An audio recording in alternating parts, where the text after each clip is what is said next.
आप सभी का स्वागत है आपके अपने YouTube चैनल अफोर स्टडी में। और आज हम लोग का ये लेक्चर नंबर 5 हो चुका है, जो क्या किस सब्जेक्ट का है। ये फिजिक्स का चैप्टर नंबर 2 है, प्रकाश का अपरावर्तन का है। ठीक है, ये प्रकाश का लेक्चर नंबर 5, प्रकाश का अपरावर्तन का लेक्चर नंबर 5 आ चुका है, क्लास 10th का जो है। ठीक है, तो हम लोग बिना टाइम वेस्ट, अगर जो आप लोग से एक छोटा सा रिक्वेस्ट है कि अगर जो आप पिछला वीडियो का नहीं देखे हो तो आप लोग जाकर सबसे पहले 4, 3, 2 लेक्चर को देख लो। अगर जो वो लेक्चर को आप देख लेते हो तो ये वाला लेक्चर आपको पूरी तरीके से स्पष्ट रूप से समझ में आएगा। ठीक है, तो हम बिना टाइम वेस्ट करते हुए लेक्चर नंबर 5 को आज हम लोग स्टार्ट करने वाले हैं। तो देखिए, सबसे पहले है कि समतल दर्पण का आवर्धन +1 का अर्थ क्या होता है। देखिए, +1 आप लोग पहले देखते ही होंगे। ठीक है, +1 इसका आखिर अर्थ होता क्या है। तो समतल दर्पण का आवर्धन +1 का अर्थ होता है ना कि वस्तु और प्रतिबिंब की ऊंचाई, वस्तु अगर जो इतना हुआ है और प्रतिबिंब अगर जो इतना हुआ है तो दोनों की ऊंचाई समान होना चाहिए। और वस्तु और प्रतिबिंब एक दूसरे के सीधे में हो, दोनों सीधा में हो और दोनों की ऊंचाई समान होना चाहिए। तो आई होप प्रकाश का ये जो समतल दर्पण का आवर्धन +1 था वो आप समझ चुके होंगे। अब देखिए, दूसरा मेरा क्वेश्चन है, आप लोगों से हम कितना बार बोले कि जिसमें एस और BVI लिखा है वो इम्पोर्टेंट है। आप लोग उससे रिक्वेस्ट है कि प्लीज़ उसको ध्यान से याद करना, और हो सके तो वीडियो को बाउंस करके, मतलब कि वीडियो को रोक करके आप लोग उसको नोट करने का भी टाइम करना, कोशिश करना। और उत्तल लेंस और अवतल लेंस में अंतर बताइए। उत्तल लेंस किसे कहते हैं, आप लोग को पहले बताए थे कि उत्तल लेंस जिसका एक किनारा उठा हुआ होता है उसे उत्तल लेंस कहते हैं। इसका परावर्तक उसका उठा हुआ है तो उसे उत्तल लेंस कहते हैं। ठीक है, और अवतल लेंस जिसका परावर्तक सतह धंसा हुआ होता है, जैसे कि इसका परावर्तक सतह क्या है, इसका परावर्तक सतह ये वाला है तो ये धंसा वाला है तो ये अवतल लेंस कहलाएगा। ठीक है, तो आई होप उत्तल लेंस और अवतल लेंस का मतलब समझ चुके होंगे। अब देखिए सबसे पहले उसका अंतर पूछा है ना, तो अंतर हम लोग बताएंगे उत्तल लेंस और अवतल लेंस। उत्तल लेंस किनारे के अपेक्षा बीच में मोटा होता है। ठीक है, जैसे देखिए उत्तल लेंस ये जो है ये किनारे की अपेक्षा, ये जो साइड की अपेक्षा बीच में मोटा है ना, और अवतल लेंस किनारे की अपेक्षा बीच में पतला होता है। देखिए, अवतल लेंस को ऐसे लिखा जाता है और इसका परावर्तक इधर से होता है। ठीक है, और ये देखिए बीच में पतला होता है, बीच में है ना पतला मेरे भाई, इसीलिए अवतल लेंस को बीच में पतला बोला जाता है। और सेकेंड हम लोग का डिफरेंट है कि यह प्रकाश को अभिसरित करता है। मतलब कि प्रकाश को देखिए, ये जो उत्तल लेंस है, ठीक है, अभिसरित मतलब अपनी ओर आकर्षित करता है। ठीक है, ये अपनी ओर आकर्षित करता है, मतलब रिफ्लेक्ट कर देता है। दोस्तों, अपसरित अभिसरित का मतलब होता है प्रकाश को परावर्तित करता है। ठीक है, तो ये प्रकाश को इधर आया और प्रकाश को परावर्तन हो गया। उत्तल लेंस में क्या होता है, परावर्तन करता है। और अब वही देखिए, अब अवतल लेंस में क्या है कि ये प्रकाश को अपसरित करता है। ठीक है, अपसरित का मतलब वो अपने अंदर घुसा लेता है, अपने अंदर जाने देता है। ठीक है, अपने अंदर जाने देता है। इधर से प्रकाश आ रहा है और इधर से इधर गया, और इधर से जाने के बाद एक बिंदु पर जो बनता है, ठीक है, वह अवतल लेंस में ही बनता है। और देखिए, और तीसरा है हम लोग के पास, इसका फोकस वास्तविक होता है। मतलब कि देखिए, इसका फोकस होता है ना ये वाला, ये वास्तविक होता है, और इसका फोकस काल्पनिक होता है। मतलब कि इधर से इधर पार हो जाता है तो इसका फोकस काल्पनिक हो जाता है। और देखिए एक पॉइंट और है, देखिए किसी उत्तल लेंस द्वारा जब सूर्य की किरण से किसी कागज पर फोकसित किए करते हैं तो वह जल उठता है। कारण स्पष्ट करें। जैसे कि हम किसी लेंस को रखें और लेंस के पीछे एक कागज को रखें। ठीक है, और लेंस पे अगर जब हम सूर्य का धूप प्राप्त करते हैं और धूप के सामने ठीक हम लोग कागज को रखें तो कागज क्या होता है ना कि जल उठता है। ठीक है, तो कागज क्या होता है, जल उठता है। आप लोग ध्यान देखे होंगे, आप लोग या फिर प्रैक्टिकल किए होंगे बचपन में। ठीक है, तो कागज जल उड़ता है। कैसे उड़ता है भाई, कुछ तो रीज़न होगा ना इसके पास। जी हाँ भाई, इसके पीछे एक रीज़न है। ठीक है, सूर्य के प्रकाश के साथ साथ ऊष्मीय ऊर्जा भी आती है। सही बात है, सूर्य का प्रकाश जो आती है उसके साथ ऊष्मा भी आती है। ठीक है, ऊष्मीय ऊर्जा भी आती है। अतः जब उत्तल लेंस द्वारा हम सूर्य से आती किरणों को कागज पर फोकसित करते हैं, ठीक है, जब सूर्य से किरण आती है तो हम लेंस के द्वारा कागज पर जो फोकसित करते हैं तो प्रकाश के साथ साथ हुआ ऊष्मा भी कागज के छोटे छोटे हिस्सों पर फोकसित होता है।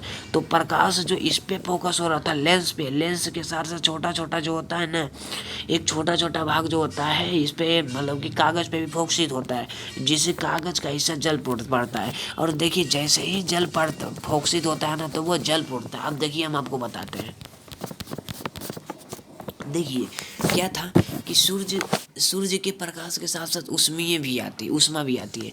जैसे कोई एक, मान लिया जाए ये कोई एक लेंस है, ये कोई कागज़ है। ठीक है, सॉरी दोस्तों, ये कोई कागज़ है। ठीक है, और ये मेरा कोई लेंस है। ठीक है, ध्यान से देखना, ये मेरा कोई लेंस है, ठीक है, ये मेरा कोई लेंस है, इसको हम हाथ से पकड़े हुए हैं, ठीक है। और इस पे सूरज की प्रकाश की किरण आ रही है, सूरज की प्रकाश की किरण आ रही है ना, तो देखिए आप समझिएगा, अब यहाँ से अब टॉपिक स्टार्ट हो जाता है। अरे यार हम क्या कर दिए, ये देखिए लेंस है, इस सूरज की किरण आ रही है इसमें, ठीक है। और देखिए अब क्या है कि जब सूर्य के प्रकाश के साथ साथ ऊष्मा भी आती है, सूर्य का प्रकाश इसमें आया, ठीक है, इसमें सूर्य का प्रकाश आया, तो सूर्य का प्रकाश के साथ साथ ऊष्मा तो आएगा ही ना भाई, आती है। अतः जब उत्तल लेंस को हम सूरज से आती किरण को कागज, मतलब जब सूरज के साथ साथ वो प्रकाश भी आती है, और जो ये किरण जो इस पर आ रही है, और इसको हम अगर जो लेंस को अगर जो हम कागज़ पर फोकसित करते हैं, ठीक है, जैसे ही हम कागज़ पर फोकसित करते तो इसका एक छोटा सा हिस्सा यहाँ पे आता है, तो इसके साथ ये थोड़ा सा ही जलना स्टार्ट होता है, और ये फिर इसी के साथ मतलब इसी से रिलेटेड थोड़ा सा ये पूरा फिर जलना स्टार्ट हो जाता है। तो वह किसके कारण होता है, सूर्य के कारण होता है, फोकसित होता है, जब लेंस से पहले फोकसित होगा उसके बाद फिर जलना स्टार्ट हो जाएगा। अब नेक्स्ट है हम लोग के पास है, उत्तल लेंस को आँख के सामने रखकर सूर्य को देखने में मना किया जाता है। क्यों? उत्तल लेंस को आँख के सामने रखकर सूर्य को देखने में मना इसलिए किया जाता है क्योंकि ऊष्मा आँख के रेटिना को विकसित करती है, क्षतिग्रस्त करती है, ठीक है, मतलब कि ऊष्मा जो है ना रेटिना पर फोकसित करता है, आँख की रेटिना पर, आँख में एक रेटिना होता है, ठीक है जी, उसको अधिक क्षतिग्रस्त पहुंचा सकता है, मतलब आँख की रेटिना को अधिक क्षतिग्रस्त पहुंचा सकता है, इसलिए उत्तल लेंस को आँख के सामने रखकर नहीं देखना चाहिए। अब है सिनेमा हॉल के पर्दा पर दिखाने वाले वास्तविक प्रतिबिंब यह होते हैं या आभासी। सिनेमा हॉल के पर्दे पर दिखाने वाले प्रतिबिंब वास्तविक होते हैं, ठीक है, क्योंकि आभासी प्रतिबिंब को पर्दे पर प्राप्त नहीं किया जाता। आप लोग जानते होंगे आभासी प्रतिबिंब को पर्दे पर चाहेंगे कि प्राप्त कर ले तो ये पॉसिबल नहीं है, क्योंकि आभासी प्रतिबिंब को पर्दे पर उतारा नहीं जा सकता, ठीक है। अब देखिए बिना वृत्ताकार क्या है कि बिना छुए हुए उत्तल लेंस, अवतल लेंस और वृत्ताकार पट्टी की पहचान कीजिए। हम कैसे पता करेंगे कि ये उत्तल लेंस है, हम कैसे पता करेंगे कि अवतल लेंस है, और कैसे बिना वृत्ताकार पट्टी की पहचान करें, मतलब हम कैसे पता करेंगे कि ये, मतलब हम उसको टच भी नहीं करना है, उसके बारे में बताना है। तो देखिए वृत्ताकार पट्टी और लेंस को बारी बारी से अक्षरों के पास लाया जाता है, मतलब कि जो पट्टी होता है और लेंस होता है दोनों को बारी बारी से लेंस के सामने लाया जाता है। यदि अक्षर के आकार में कोई परिवर्तन नहीं होता है तो वह वृत्ताकार पट्टी होता है। यदि हम लेंस लाएं और ये कागज़ लाएं, ठीक है, और ये कागज़ में कुछ लिखा हुआ है, अगर जो लेंस को लाएंगे और इसमें कोई परिवर्तन लेंस में नहीं देखने को मिलेगा तो वह वृत्ताकार पट्टी है।